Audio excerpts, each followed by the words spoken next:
Hi, my name's Tamara Grand. I'm an abstract painter and mixed media artist. Today we're going to chat about this assemblage piece here called Your One in a Million. I'm going to tell you all about how I created it, what the inspiration for the piece was, and most interestingly, how it got its name.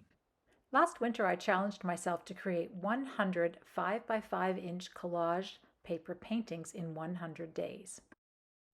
Using stencils, acrylic paint, and my jelly plate, I created piles of colorful textured papers, which I then cut up and reassembled on 5 by 5 inch canvases to create 100 unique, vibrant, and whimsical petite paper paintings. Inspired by my lifetime love of fiber arts, including quilting and patched knitted blankets, I started thinking about how I might arrange these small paintings to create something larger and more impactful. I played around with different array sizes. Here's a 4 by 4 grid that looks a bit squishy to me. The 3 by 3 is a lot more appealing to the eye, I think, whether it's in those contrasting colors or a subtler, more harmonized palette. In the end, I decided to go with a 3 by 3 grid, and of course, I had to make all new papers so that the piece would look balanced and harmonized.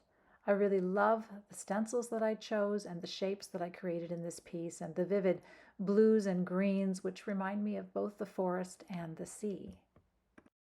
Once the 9 pieces were finished, I now had the big problem of deciding how to arrange them.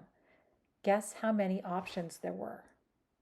Why, only 362,880, and that's before considering that each of those 9 squares could be rotated in 4 different orientations. I won't bore you with the math, but somebody I trust has told me that there are more than 95 billion combinations of these 9 pieces. Well, I clearly didn't explore every single one of those combinations. I did spend about a week moving these squares around inside the painted wooden tray frame until I came up with this final arrangement, which I find quite pleasing. I love the balance of the circles and the squares and the lines and how that dark blue really sets off the colors in the pieces. Now, I could have named this painting 1 in 95 billion, but I think you'll agree it doesn't roll off the tongue quite as easily as your 1 in a million.